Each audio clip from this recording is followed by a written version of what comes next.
When Charles Day lost control of the flatbed truck he was driving, its cargo of beehives spilled on the roadside, setting loose millions of agitated bees. Charles was trapped inside the wreckage. As the massive swarm attacked, his nephew Michael Brown struggled to free him.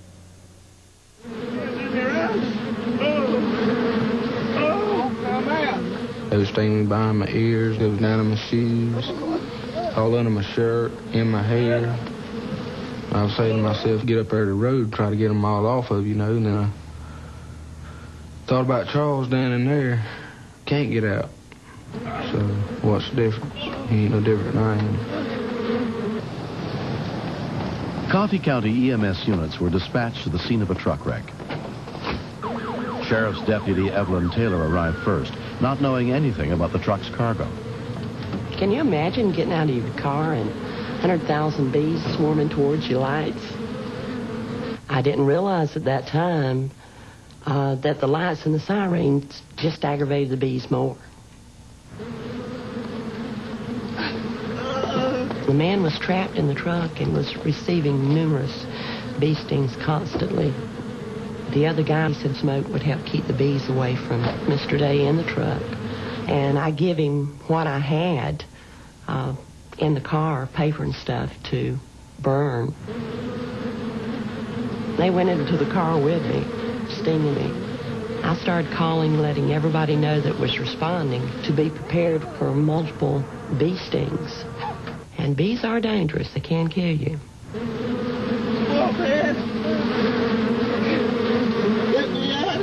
Started smoking it, and it wasn't helping none.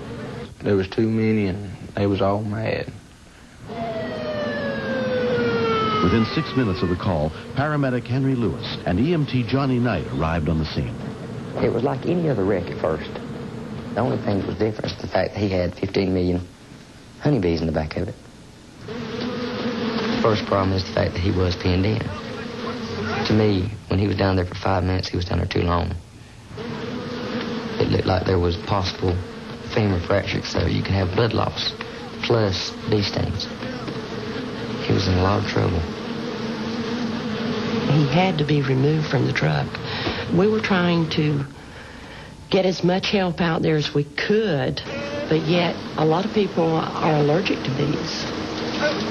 If the EMSs or firemen or anyone that was in that group that was allergic to bee stings, they knew not to get out of the vehicle.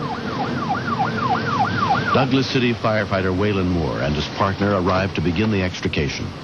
They tried to protect themselves by wearing full turnout gear, but it didn't work. First thing they hit was my bald head, right up under that helmet.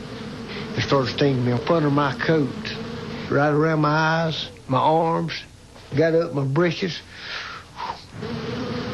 There were so many bees on the back of that ambulance. They were just falling off in clumps.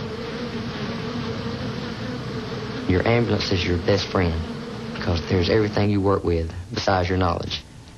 And you couldn't get near it.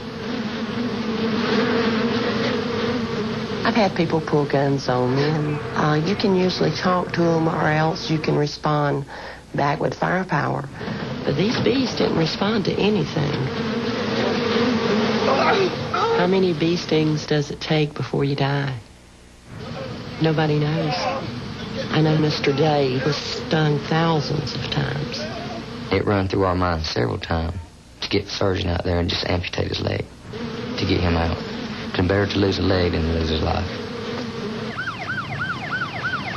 By the time a second medic unit approached the scene, they knew to turn off their lights and siren.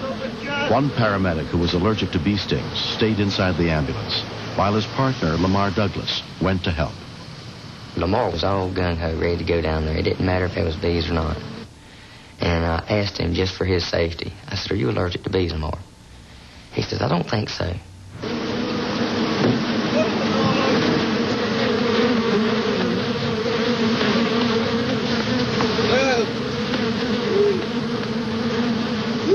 Lamar was down there 30, 45 seconds. When he come back up the embankment, there were just bees all over the side of his face.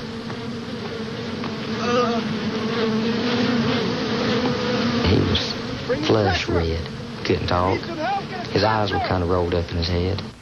He was in severe anaphylactic shock. the most severe one I've ever seen.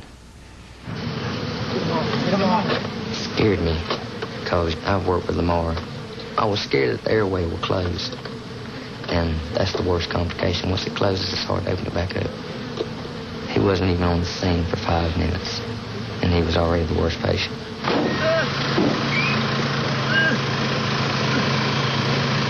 We only had 2 units, 4-man crew, and one of them was going to be useless, Lamar, and the other guy was allergic to bees and knew it. People were pulling up to the accident site, and if you have people start going into reactions out there, you're going to have a disaster. Mr. Day's father arrived. He went down to the bee truck and helped with them. I was thinking they wouldn't be able to get him out before he was dead.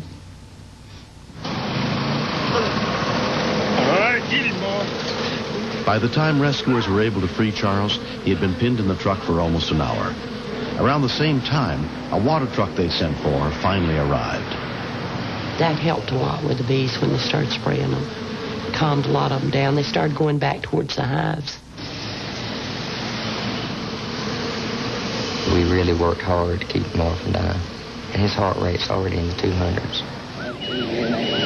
Normal breathing flush. Patient also is finally immobilized. We have an IV established. Both these patients have lactating range established. Dextron's on board. And 3 baseline both patients. I looked at Henry, and he just turned real pale. I was scared because we'd used all our medications for allergic reactions on Lamar. All I could think about was we've given them all the drugs and I'm fixing to die. Wheelchair. Next thing I remember, we were at the hospital. I'm not sure if it was the bee venom or just fatigue, or probably both. Everybody got a series of shots, and they assessed us real quick, and had to go back to work. Lamar. Paramedic Lamar Douglas and the driver of the truck, Charles Day, were admitted to Coffee Regional Hospital under the care of Dr. Romulo Navarro. I was surprised that Lamar was still alive. Bee sting is sometimes even worse than a rattlesnake. You can die in 15 to 30 minutes if you develop an epileptic shock. He's breathing. He's breathing. Okay, let's go. Because Charles Day was a beekeeper for many years, he had a high tolerance to bee stings. He was treated for injuries suffered in the accident and released 4 days later. Lamar, can you hear me? Lamar Douglas was hospitalized for 8 days. Hold your breath, Lamar. I woke up in the ICU about a day and a half later. The doctors have told me they didn't give me much chance of coming out of it. That I was just a very lucky, paramedic. Then it was sort of like cleanup time. We had to keep the roads sealed off for several days due to the fact of the bees. Anyone riding through there, if they had their windows down, the bees would automatically attack.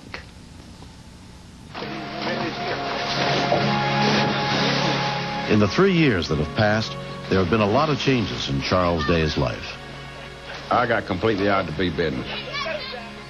Since then, I've got married again. In essence, the bees brought us together. Charles moved to Florida after the accident, where he met Judy Mattis. I wouldn't wish the wreck on anybody. But if he hadn't had that and wasn't down here, I never would have met him. I might not be married. I might not be as happy as I am. You want to take the billfold out before you go? Come on, John. It just makes me think a little different about everything. Be a little more careful. Help other people a little more.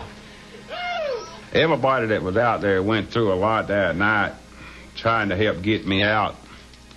And I'd like to say thanks to all of them. Okay. Here comes Paramedic Lamar Douglas developed encephalitis as a complication of his allergic reaction to the bee stings and was unable to return to work for 2 months. Right now, personally, I just try to stay away from them. I carry extra, medications to help me out in case I get into another situation like that. But I'm just very cautious. I don't run into scenes as fast as I used to. Anything that would fly and make a buzzing sound, didn't agree with me for a good while. Having bees all over you is not a good feeling unless you're a beekeeper. And I'm a deputy sheriff, not a beekeeper. I think I'll stick to my profession. We cannot do the patient any good if we become patients. But I really don't know how we could have prepared for it. I don't know if you can. I mean, how many times does a bee truck turn over?